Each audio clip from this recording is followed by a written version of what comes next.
So I saw two pretty amazing films yesterday, and so let's start off with Zootopia.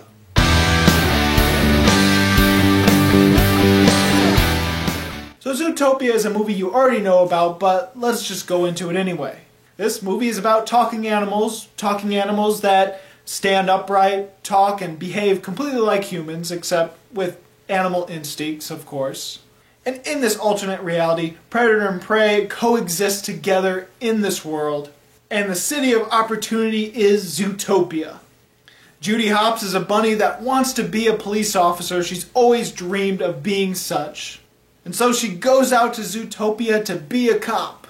She's met with some prejudice because she's tiny, cute, and a bunny, while the other officers are big, hulking beasts. Well, there's a case where 14 mammals are missing. She takes one of the cases to prove that she has what it takes to be a cop, and with the help of a sly con artist, Fox, the two embark on the case together to find out what's going on with these missing animals, and also figure out why some animals are going completely savage.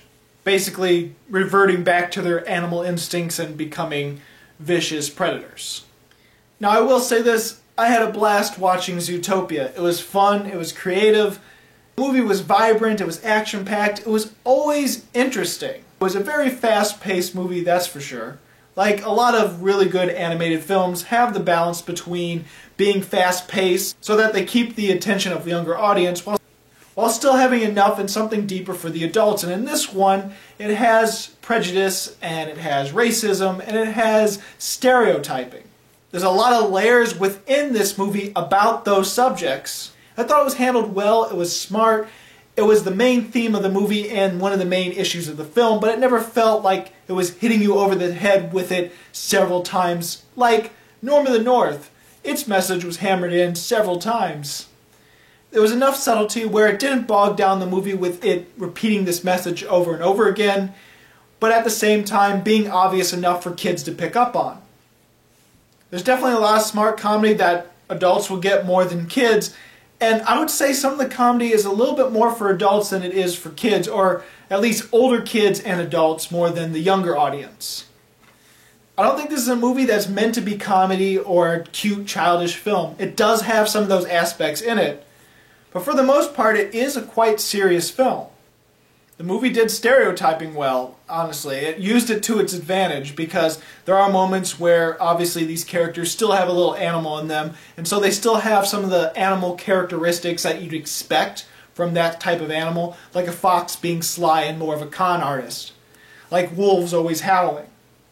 Things along that line, and it does stereotyping really well because it adds to a little bit of the stereotyping, it adds to the prejudice, the racism, and some of the gender roles. It adds to a lot of it in the movie. One of the references I really loved is the name of the otter that is missing, the otter that Judy is trying to find. Please, there's got to be somebody to find my Emmett. Mrs. Otterton. I will find him. Oh, thank you. Bless you, little bunny. Now this will go over a lot of people's heads. The only reason I know about it, and the only reason I know it's a reference, is because my father and uncles and aunts, they grew up watching this movie, and so they talk about it during Christmas and stuff, and so that's the only reason I know about it. The name of the otter is Emmett, and as soon as they said it was Emmett, I was cracking up. Thankfully, the first time I saw this movie, I was completely alone, and I just burst out laughing. So the second time, when I actually saw with a huge group of people, like, the theater was packed. I was all alone during Tuesday, but yesterday, it was packed. It was completely full. Every seat was full. And that way I could control myself so I wouldn't laugh. If you still don't get the reference, just look up Emmett the Otter or something like that. Just Google Emmett the Otter and it should pop up what we're talking about. But the only reason I laughed, it felt like an inside joke to me because my family talks about it all the time. And so when that otter's name was Emmett, I just couldn't stop laughing. Not only does the movie get its point across really nicely, it does really good job at world building. This is one of those movies that goes out of its way to make sure this world is believable, to make sure it seems like these animals could coexist and be able to live together in one city. inventions, the transportation, different things to adjust to different sizes of the animals. It all feels real, it all feels like it makes sense, it has function. I love the size difference between the animals. It felt natural while at the same time being very intimidating because our main character is a bunny, so she's pretty small. This has a lot of good social commentary to it. It has great world building, it's very creative. Now a movie can be ultra creative, have really good world building, have some great social commentary, but still not be good if the characters aren't good enough. Thankfully, Zootopia's characters are great. Characters I could totally get behind and care about. All the actors in this movie embody the characters completely. Idris Elba is the chief of police, and he's the tough sergeant, and he's really great in his role. So much. 1 second. You're fired. What? Why? Insubordination! Now, I'm going to open this door and you're going to tell that otter you're a former meter maid with delusions of grandeur who will not be taking the case. Jenny Slate is really fantastic as the sheep, the assistant of the mayor. But the ones who really kill it, the ones that are the main characters, the ones that needed to be good and needed to have great chemistry, do have amazing chemistry. Ginnifer Goodwin, who I know mostly from Once Upon a Time as Snow White, is Judy Hopps, the main character. She does a fantastic job in this movie. And let's face it, when I think of Jason Bateman, and if I were to think of an animal that he would play in some sort of animated movie, the thing that I would think of most is a fox. And Jason Bateman is the fox in this movie. He practically steals the whole show whenever he's in a scene. And they have great chemistry. They're amazing together. They work well. There's a relationship that's believable. They don't get along at first. He's a con artist. She's a cop.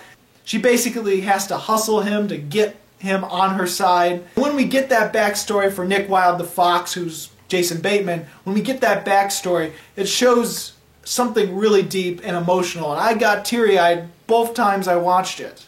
Ginnifer Goodwin and Jason Bateman kill it in this movie. They are both amazing. Animation is hands down top notch. I really had a fun time with this movie because there are some really great action sequences. One of them being the chase when they have to go through Rodent Town, or when Judy has to go through Rodent Town. That was really amazing scene.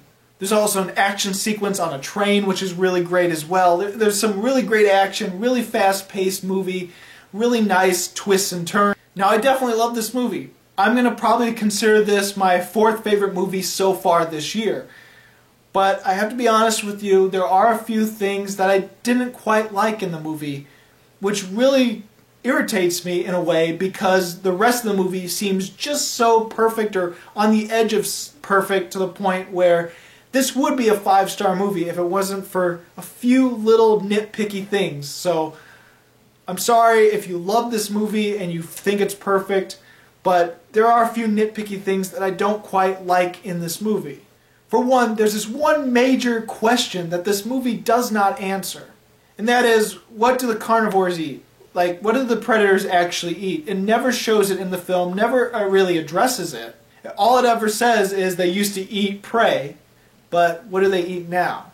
Now I will say this, there is a possibility of an answer within the movie, they just don't outright tell you. But if you think about it and watch the film, all the animals that are upright and talking and basically acting like human, all the ones that we see are land mammals. Never see any lizards upright, never see any birds, never see any amphibians or fish. So maybe all of those are still dumb animals, and maybe those are what the predators are eating now. I just wish that I would have confirmation of that within this film. Now here's something that is mind-boggling to the point where I question why they decided to do this. Judy is assigned a case to prove herself, but she has to solve it within 48 hours. This movie reminds us several times how many hours she has left. Now when she thinks she solves the case, 48 hours does pass between that, or less than 48 hours does pass between that. Because there is a day, there's a night, a day, and another night. When they keep reminding us how much time they have left, there's something really off about the numbers. At one point in the movie, it's still daytime. I think they're actually heading to the DMV to get the license plate. And they say that there's about 38 or 36 hours. I can't remember the exact time, but I know it's in the 30s. It was either 38 or 36 hours left. I go, okay, that's great. That kind of makes sense. And then it's night. It's still night. Still night. And then at one point during that same night, because I can't imagine them separating, breaking off, and then starting over on a different night, but during that same night, suddenly, 36 hours turns to 10 hours. Now, take your time, think about the math. With there to be 10 hours left, and she already had 48 hours, by the time she got the assignment during a day to basically what ends up being dawn of the next day, somehow 38 hours has passed. 38 hours. You'd think after the 24-hour cycle, it would be the same time of day that she was assigned that case. But that's not the case in this movie. Somehow on the course of one day and night, 38 hours passed. Now that might be a little nitpicky, but think about it. They put a lot of time and effort in this movie, in the world building and everything, only to mess up time. This easily could have been solved. Just change the numbers that they say of how many hours left in the day they have, or how many hours left they have to solve the case. All they had to do is say a different number. Problem solved. Now I will say this. If you're not a fan of buddy cop movies, if you're not a fan of that same structure, then you might be a little bit more disappointed with Zootopia because it does follow that same exact structure. Now I do feel that it does that structure solidly enough that it's still entertaining and it doesn't really bother me. Overall, I love Zootopia. It's one of my favorite films of this year, but I can't quite give it 5 stars, so I'm sorry. It actually is more of like a 4.9, but I don't do points, I just do halves and wholes. So technically, I'm going to give Zootopia 4.5 stars. Again, it is closer to 5 stars. It's more like a 4.9 or 4.8, but like I said, I don't do points and I don't do halves. So, did you see Zootopia? What did you think about it? Go ahead and comment. If not, what is your favorite animated movie from that studio? This is the studio that brought you, well, it's Disney, but it's the same people that brought you Tangled, Frozen, Wreck-It Ralph, and Big Hero 6. So if you haven't seen Zootopia, what is your favorite out of those 4 movies? Mine is easily still Wreck-It Ralph. Wreck-It Ralph is my favorite, then Zootopia, then Big Hero 6, then Frozen, then Tangled. So if you like my review, please subscribe and check out my reviews of 2015 and 2016. And as always, this is Bruce Gifford, and this was just my opinion.